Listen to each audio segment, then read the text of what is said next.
One of the core values of being a contrarian is hating on things that are universally beloved for good reason. Today I'm taking aim at G, C, and D. Probably the most popular chord progression in the history of guitar playing, right?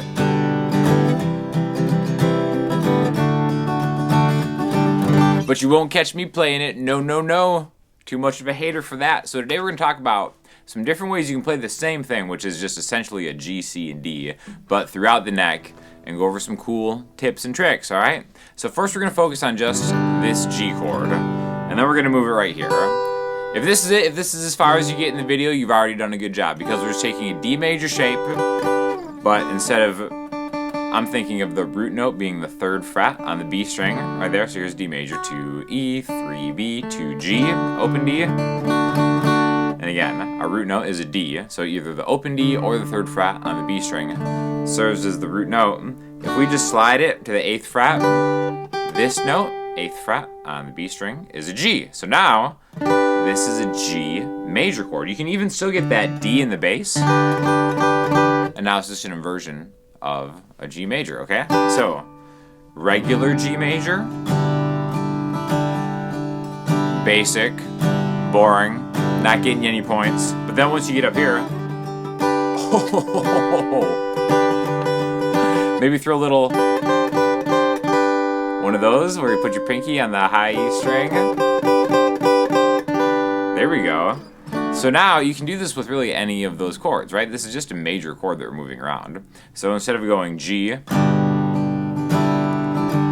C, D, like that, we can go up here, G, C, D. And now there's a couple different ways to play the C one, because the easiest one would be just to go to the 1st fret on the B string, and then just play open 1 open, which is the same as 12, 13, 12. But then you kind of lose out on just the optics of going from this chord to this chord to this chord. D, G, C, instead of D, G, C. Okay, so it's just kind of like different options. Like really at the end of the day, one isn't better than the other. It's just these are the only ones we really learn when we're first starting out. And these are just as good, and they kind of give you a different sound. So in the same vein of this, let's talk about how we can, instead of just moving that D shape around, let's talk about the C major shape, all right? Same thing as before. These chords, these 3 chords in the key of G, the people's key, have the same intervals between them. So no matter what chord voicing you're using, think about what the interval, the space between this is to the next chord. So I can go from a C to a D just by going 2 frets higher, and then a G by going from the 5th fret, root note, to the 10th fret. Okay, so the distance between C and G is a full step, or 2 frets. So here's a C, and then go 1 fret higher, 2 frets higher, and then there's our D chord. Now this is a little interesting because if we keep this shape here, I have an open G string, and now I'm adding a G to a D chord. But guess what? Who cares? It makes it sound better anyway. It makes it sound cooler. In fact, if you want to go one further, get that C/G chord where it's ring finger 3E, pinky 3A, middle finger 2D, open G, pointer finger 1B, and then now you get the thickness of that. So again, C and D, the 4 and the 5 chord in the key of G, G, A, B, C, and D. 4 and 5 are always going to be one step away from each other. And then if you want to keep going forward, we can think of the 5th fret to the 10th fret, 5 frets higher from the 5 chord is going to be the 1 chord again. And again, you just look impressive because you're playing a G major chord, but you're playing it way up here. People have never seen that before in their entire lives. C, D, G, C, D, G, C, D, G. It couldn't be easier. The only thing probably easier is signing up for DistroKid, the sponsor of this video. DistroKid is how you get all your music online. It is super easy, super affordable. All you have to do is upload the song, and some artwork. You don't even have to hire an artist to make artwork because you can just use like Midjourney or DALL-E or something like that and just have AI generate way better artwork anyway. Do it super easy. Now they have an app, so you can just do it from your phone. And then it's all up on Spotify, iTunes, Amazon Music, even all the other weird ones that we don't even know exist of all the streaming services that are out there. In fact, I'm going to link you in the description, aside from my affiliate coupon code, because you actually save money if you book your DistroKid account through that link.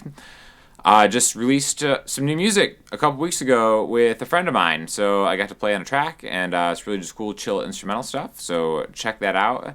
Get yourself a DistroKid membership because, again, it's super easy to do. In fact, the way that we did that with the splits feature on that is my buddy Daniel just kind of had me be a contributor on it, and then all the streaming money that we would get from that song on Spotify, etc., gets routed to us super easily. So if you have any music, any ambitions of putting your music online, use DistroKid. By far the best company out there. And it's super easy to use. It's even easier than using these sliding chord techniques. So there's another one. Here's where it gets spicy, is I think that extended chords sound great. And, if you overuse them, they might have more of a jazzy sound, but I think it's good for everybody to know how they work. So again, we're just doing G, C, D.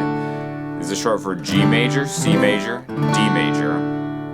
Now, one of my favorite chords is a major 7 chord. Okay, so this is a C major 7 chord. Now, it's just got a great sound. It's the perfect sound for a contrarian because is it major, is it minor? Nobody knows. It's kind of up to you. It's kind of like half major, half minor. But yeah, it's from the major class, right? When I say it's half major, half minor, these notes would be a C, an E, a G, and a B, which is C, E, a G is C major, and E, a G, a B is E minor. So it's those together make a major 7 chord, right? Now the easiest way to play a major 7 chord is G major 7. You just hold down the 2nd fret on the highest E string. Okay? Adds a little mystery. Now the cool thing about this chord when we make it movable is, I'll show you. So we've got this one right here is open, D, G, B, and then 2 on the high E string. Okay? So we can do that in like a bar chord way, like this. So all you have to do is know where your root note is on the high E string, which is the same as the low E string. And with G, remember it's the 3rd fret. So if we just take that and go a half step down, we get a major 7 chord. So all you have to do is find a C on the high E string. I know that's the 8th fret. So I'm going to back it up to 7 and then hit the 5th fret, D, G, and B. Okay, so there's C major 7, which is a replacement for C major. Another way to do this is just take your pointer finger off. But now this is cool where it relates to the 5 chord in D. So this is our new C major chord.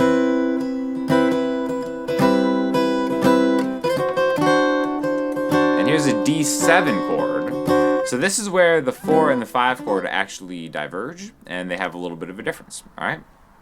The 4 chord turns into a major 7 chord, and the 5 chord turns into a dominant 7 chord. The only difference is that 7th note away is 1 half step shorter, flatter, on the 5 chord. So when we do it with a D, right, the D on the high E string is the 10th fret, we would actually, instead of going D major 7, so D major 7, D7. Okay, so now it's just a half step away from where your pointer finger is. So I've got 7, 7, 7, 8. And then for C major 7, 5, 5, 5, 7. And right there that has a lot of nuance, a lot of depth to your playing. It shows that you're someone who has deep thoughts. Someone you might want to carry a conversation on with. Not like someone who just knows that GCD life. They have nothing interesting to add to a conversation, but now you do, because instead of going G, C, D, G, we can go G major 7, C major 7, D major 7, and then G major 7 to G. Okay? Now you'll notice that a lot of what I'm doing here is just kind of manipulating the B and the E strings, okay? And I actually talked about this in another video that I did, but the interesting thing about this is if you're talking, like we're talking about the key of G, right? So that G is on the 3rd fret of the high E string. If we start on the 5th note here, basically what I'm trying to say is the B and the E strings are symmetrical all the way from the 3rd fret to the 12th fret. And what I mean by symmetrical is if I play through the G major scale, just the notes G, A, B, C, D, E, F sharp, and then G again, it looks like this. And I'm going to do it on the B string and the high E string. So if I start on the D, on the B string, I have 3, 5, 7. And I said they're symmetrical, so the high E string is also going to be 3, 5, 7, right? So even though that's kind of a stretch right there, having a hard time trouble talking today. Another thing about contrarians is we don't sleep. that would be dumb. Getting 8 hours of sleep a night, that's dumb. Brain health? Nah, I'll pass. I'll just ride dirty all day, all night. So we've got 3, 5, 7, 3, 5, 7, or if you want to actually shorten it to two notes, 3, 5, 3, 5, or 5, 7, 5, 7.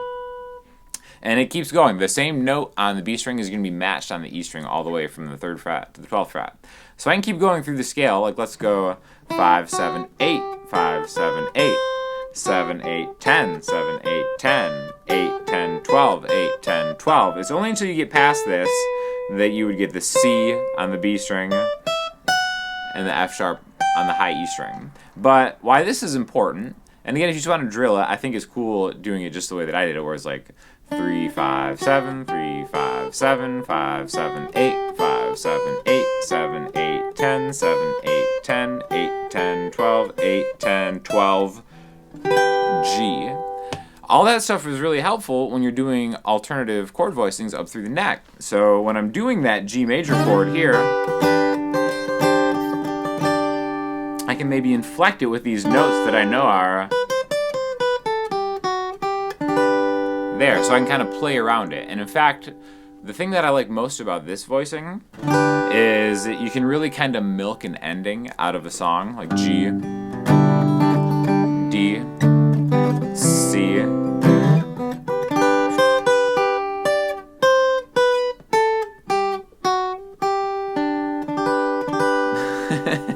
And I've just really milked as much time as I could out of that ending G chord just by kind of going through the notes in it, right? So it's always good to know those notes because you never know what you can inflect. Any of these chord voicings are inflectable.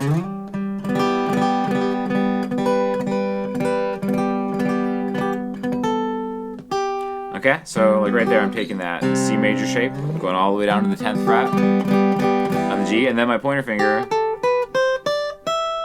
right there, back it up. A lot of cool stuff you can do. So we've got 3 different ways to play these same chords: G, C, D, G, C, D, or G, C, D with the lower note, G, C, D, or G, C, D7, G major 7, C major 7. And we have the symmetrical single note thing.